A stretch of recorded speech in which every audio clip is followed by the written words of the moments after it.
Okay. So, medyo mabusisi na naman itong, discussion po natin.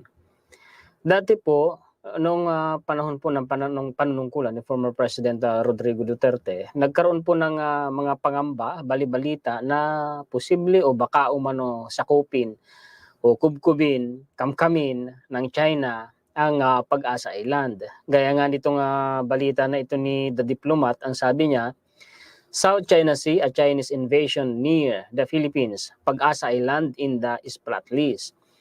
Alam nyo, gumawa na rin ako ng content tungkol dyan noong ang presensya ng China dyan sa Ayungin Shoal, nabalita, no? Halos nauna yon bago yung 10 dash line, yung content ko na yun, kung hindi ako nagkakamali, na sabi ng isang eksperto, posible na pagkatapos makontrol ng China ang Ayungin Shoal, isusunod naman nila ang Pag-asa Island. At hindi mahihirapan na rin tayong depensahan, bantayan ang Pag-asa Island kung ang Ayungin Shoal ay nakontrol na po ng China, dahil bago ka nga naman makarating po sa Pag-asa Island, dadaan ka muna sa Ayungin Shoal. Mabuti pa bigyan ko kayo ng visual, no? Punta tayo dito sa Google Earth, hanapin natin yung Ayungin Shoal para po may kayo, may idea kayo. Ayan. So palakihin ko ha. Ayan, yung Ayungin Shoal, nandiyan na, yan yung second Tomas Shoal. Kung titingnan po ninyo, mas malapit po ito sa mainland ng Pilipinas. Ano po? Ayan o. Andito nga yung Palawan eh. Ito. Ayan, yan. So nandito yung Ayungin Shoal, banda, no? Dito, asa na ba yun? Ayan, yung second Tomas Shoal, ayan. And then yung Pag-asa Island, andun pa, ang layo pa. Kung hindi ako nagkakamali, nandito. Malayo pa po ang Pag-asa Island. I-search natin, Pag-asa Island. O Tito Island kasi kung tawagin yun po eh. Wait, mali yung ano ko.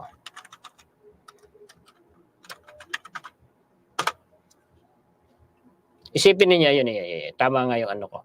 Isipin niyo kung gaano kalayo, di ba? Andito banda yung Tito Island.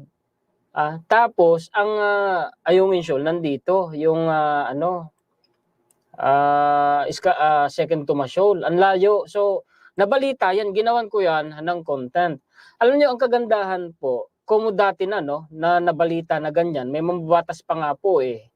Maging si Carpio nga nagsalita din po niyan, at saka si isang mambabatas sa House of Representatives, kung hindi ako nagkakamali. Nagsalita siya kasi nga nababali-balita na pinaliligiran na umaali-aligid na diyan ang China sa Pag-asa Island. Actually, ngayon meron pa rin. Ang kagandahan po, mga kaistorya, sa administrasyon po ni PBBM, nagapan yan dahil nagpalakas tayo ng presensya diyan sa Pag-asa Island.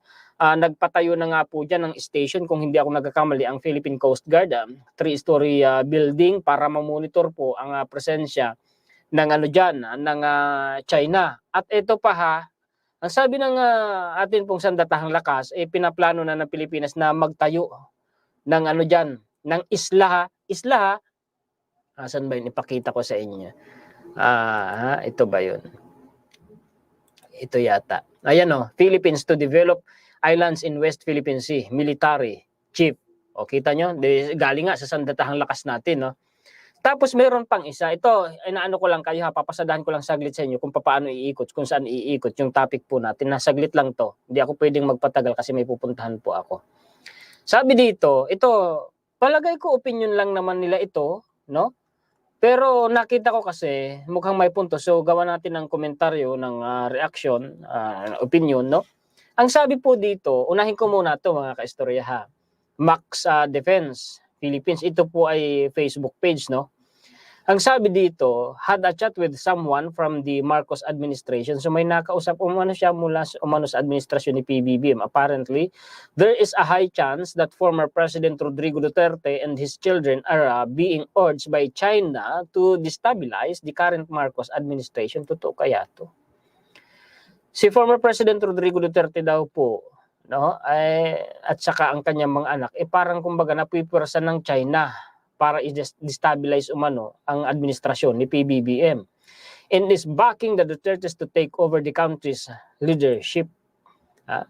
Binaback-upan umano ng China ang mga Duterte para i-take over o agawin ang poder, no, ng pagka-presidente kay PBBM, while making use of the opportunity to try to topple the Marcos administration to escape a possible arrest by the International Criminal Court. So kung siya nga maaagaw nga naman ang pagka-presidente kay PBBM, malabo ang ICC. Although wala pa naman, sabi, mga ka-istorya. So may punto, pero hindi natin sinasabing exactly correct ito kasi maaaring opinion niya lang din po ito. In return, a new leadership under Duterte will most likely stay quiet on Chinese domination in the West Philippine Sea and will push for reduced cooperation with the US and its partners like Australia, Japan, and Europe. Kung sakali nga naman, no, halimbawa, senaryo, halimbawa lang naman, hindi natin sinasabing ganun talaga. Kung sakali nga naman na maagaw ang posisyon kay PBBM, natural, hindi na tayo magiging, baka pati ngaid ka, palayasin na dito, di balik na naman tayo sa pagiging pro-China, di ba? Whether this is true or to not, it is a fact that China benefits from internal struggles in the Philippines. Totoo yan. Yan yung sinabi ko dati, no? Yan din ang tingin ko. Sa palagay ko, totoo talaga yan. Yan din ang tingin ko sa mga nangyayari pong kaguluhan ngayon, sa mga ibinabatong pambabatikos at paninira sa administrasyon hanggang sa House of Representatives. Nakikinabang po ang China dyan. At palagay ko, China din ang nasa likod niyan. Gaya nga po mga kaistorya ng sinabi ni Senator J.V. Ejercito na ginawan ko na nga rin ito ng content, na ito umanong usap-usapan na destabilization plot na ito against PBBM, possible umano na funded by China. Hindi tayo mga kaistorya nagsabi nun Senador ang may sabi po nun, mga kaistorya. Okay, balik tayo dito. And will use all means to overcome the Philippines using all gray zone means including political sabotage and not fire a single shot. Hindi sila hindi sila manggugulo sa pamamagitan ng armas kasi alam nila matitrigger po yung mai-invoke yung Mutual Defense Treaty ng Pilipinas at ng Amerika pag gumamit sila ng armas. So ang gagamitin nila political sabotage. At totoong tayo, inaatake nila mga kaistorya sa ilang mga content na natin, gumamit tayo ng mga lehitimong referensya na talagang si China ay gumagawa ng political interference dito sa Pilipinas. Nakikialam po sila sa sistema ng politika dito sa Pilipinas. Based on the church's statements at yesterday's so-called prayer rally, yung prayer rally kasi ito mga kaistorya na ipinost ito ng page na ito. So may punto siya. Tingin ko, opinion naman niya ito. At tingin ko rin naman, may punto yung sinasabi po niya, mga kaistro. Dito, may mga ipapakita pa ako sa inyo, mga referensya. Pero unahin ko muna itong sinasabi po ni The Diplomat. Pakishare po at pakilike, mga kaistorya. South China Sea. A Chinese invasion near the Philippines, Pag-asa Island in the Sprat list. Kailan ito binalita? August 22, 2017, mga kaistorya. Matagal na. Matagal na. 7 years na po ang nakaraan. 7 years na. O magsa 7 years. Anong sabi dito? Last week, a Philippine lawmaker, yung sinabi ko sa inyo kanina, Congressman Gary Alejano, released images Chinese Coast Guard, naval and civilian vessels within a stone's throw of Pag-asa or Tito Island. Napakalapit Napakalapit. A significant Philippine position in the dispute is Spratly Group Pag-asa, which is administered as part of Kalayaan Municipalidad kasi ang Kalayaan na yan. An archipelagic cluster in the South China Sea is also claimed by China, Vietnam, and Taiwan. Marami po kasi ang nag-claim dyan, dyan sa South China Sea. May claim dyan si Taiwan, si Vietnam, tayo, po. Pero ang kiniklaim lang natin dyan na natural, na sinasang-ayunan naman ng international law, ay yun lamang exclusive economic zone po natin. Try nga natin itong i-click, itong sinasabi na ito. Tingin ko link ito ng balita. Ito nga, same nga, Chinese vessel is spotted near Pag-asa Island. Yan yun, si GMA. So, totoo rin yung binalita ni The Diplomat, kasi meron tayong local media na nagbalita din po dito. A lawmaker on Tuesday showed to members of the media photos of several Chinese vessels he claimed were seen near Pag-asa Island in the West Philippine Sea. Ang problema kasi nung time na yun, mga kaistorya, di ba? Panahon ni former President Rodrigo Duterte, yung mga ginagawa ng China dyan sa West Philippine Sea, hindi naman natin gaanong nababalitaan kasi hindi nga po mga kaistorya kagaya ng ginagawa ngayon ng administrasyon ni PBB. Talagang binubulgar nila dati kasi hindi ganyan. Hindi ganyan. Ngayon, nangyari pa, nakarating pa nga sa Mambabatas mismo ang nagsabi. Shortly after their release, Alejano's allegations regarding the presence of Chinese vessels were independently verified by Gregory Pauling of the Center of Strategic and International Studies, Asia Maritime Transparency Initiative. Itong AMTIs na ito, yung mga article din nila, ginagamit ko din po yung referensya. Kasi lihitimo ipinapakita nila. Pati na ko yung progreso ng pananakop ng China dyan sa mga teritoryo sa South China Sea, sa West Philippines. Ginamit ko na yun sa mga nakaraan kong content. Alam po ninyo sa mga matagal na pong sumusubaybay sa akin. AMTI's perusal of satellite imagery acquired on August 13 showed multiple Chinese vessels in the air. So totoo, yung sinasabi dito ni Alejano kasi kinonfirm po ito ng nitong Strategic and International Studies Asia Maritime Transparency Initiative. So totoo, including 9 Chinese fishing ships and 2 naval law enforcement vessels. A Philippine fishing boat was also docked at a nearby unoccupied sandbar. May sandbar kasi dyan kung hindi ako nagkakamali, yung Sandikay, kung hindi ako nagkakamali. The incident remains high marquee with neither Chinese authorities nor the Philippine government. Hindi po kinumpirma, hindi rin nagkomento ang ating gobyerno tungkol dyan, maging ang gobyerno ng China. Pero nakita sa image mismo na galing sa satellite, kinumpirma ng AMTI.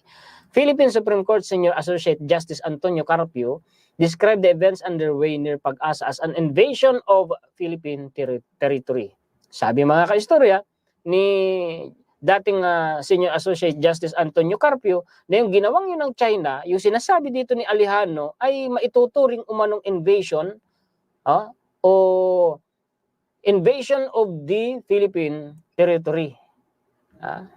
Pumasok na sila Nasa loob na sila ng exclusive economic zone at calling on Philippine Foreign Secretary Alan Cayetano and President Rodrigo, nanawagan pa nga sa gobyerno natin na ito ay makialam na sila. Ano kayang naging action noon? One of the features under question in the area is the unoccupied Sandikay. Carpio noted that Sandikay, di ba binanggit ko sa inyo? Alam ko kasi dati ko nang na-research yan At dati ko nang ginawa ng content yan. An unoccupied sandbar is a Philippine land territory that is being seized, to put it mildly, or being invaded, to put it frankly, by China.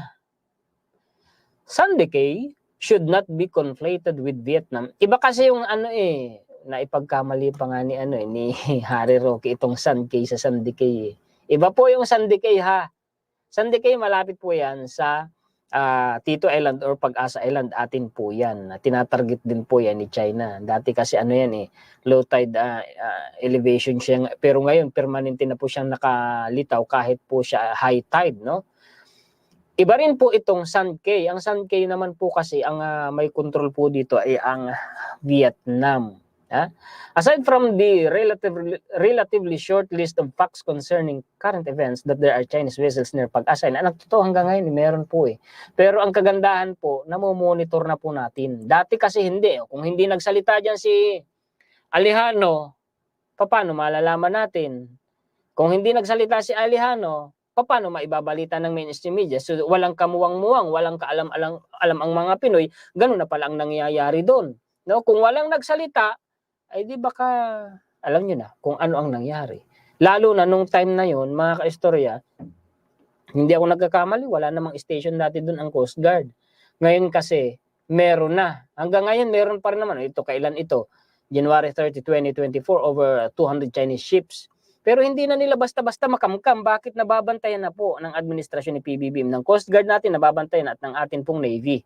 Yan ang kagandahan ngayon. Kaysa dati, nagugulantang na lang tayo, di ba? Tingnan nyo yung Scarborough Shoal nang nangyari dun, di ba? Nagkaroon ng standoff dun dati. Umatras ang Pilipinas, no? Anong ginawa ng China? Tuluyan nilang inukupa. Tuluyan na po nilang kinamkam. Kaya yung mga inaaligiran na yan ng China, hindi natin pwedeng iwanan po yan. Kaya tama po ang ginagawa po ng administrasyon ni PBBM.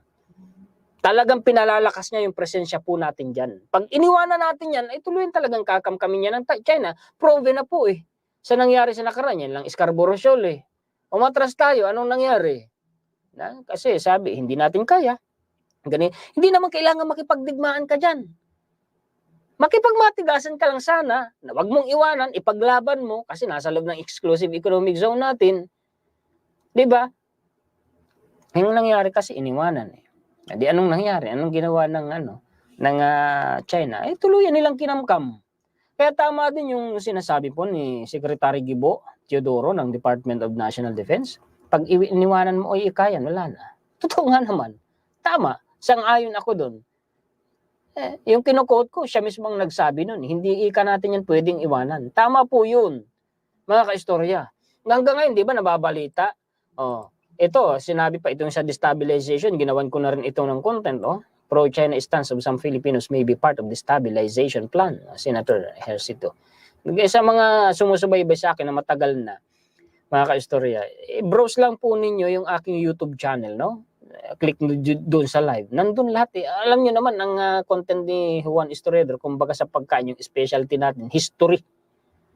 Kasi dyan natin malalaman ang mga kabulastugan sa nakaraan eh. Yan yung kinakalkal ni Juan Historiador. Kasi, kung hindi po natin mga kaistorya aalamin yung nangyari sa nakaraan, hindi natin maiintindihan yung nangyayari sa kasalukuyan. Mabubula tayo ng mga Pilipinong may personal na interes. Alam niyo na kung sinong tinutukoy natin doon. Kaya kailangan alam natin kung ano ang nangyari sa history ng bansa natin.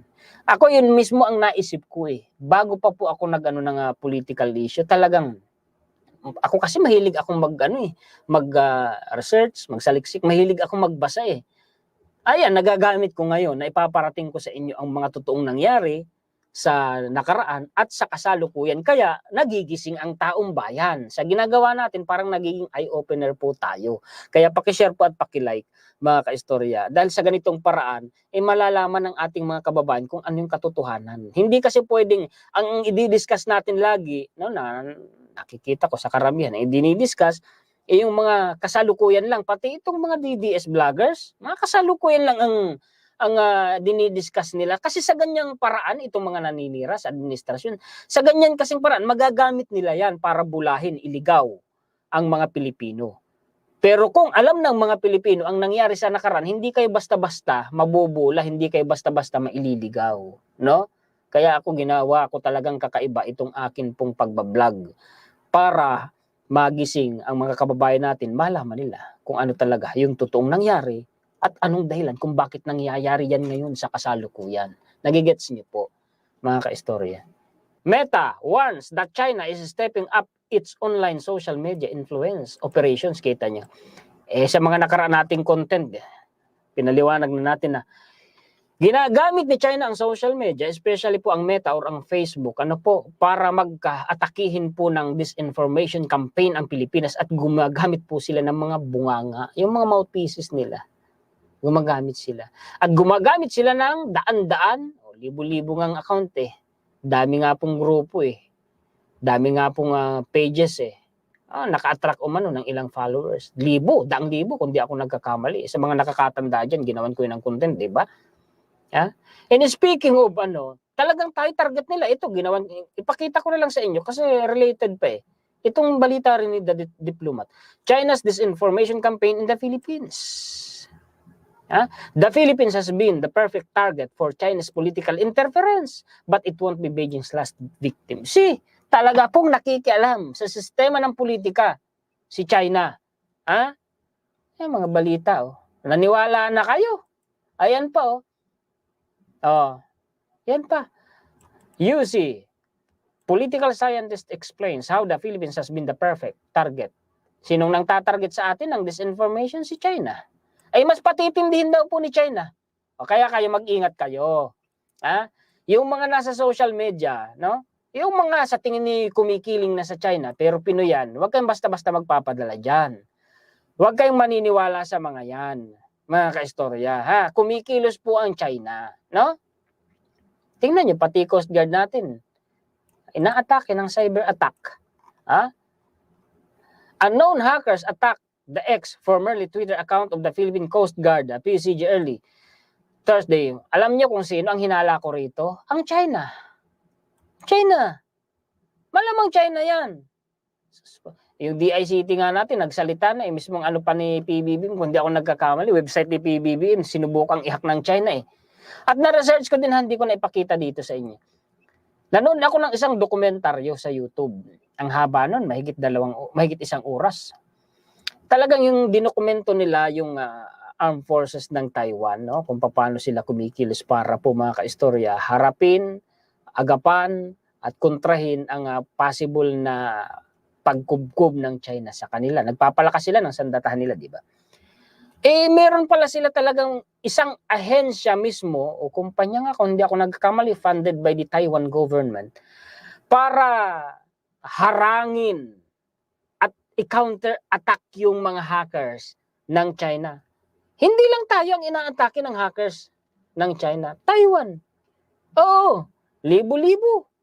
Araw-araw libo-libong pang-aatake, pang-hack ang ginagawa ng China. Meron talaga silang mismong ahensya.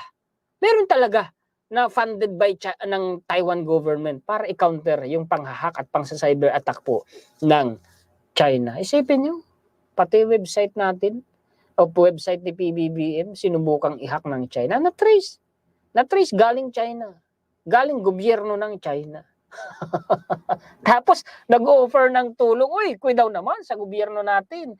Tutulungan daw ang gobyerno natin na ma-resolve yung pang-hack sa atin. Ay, wag naman po kayong magtiwala. Ingat-ingat naman po.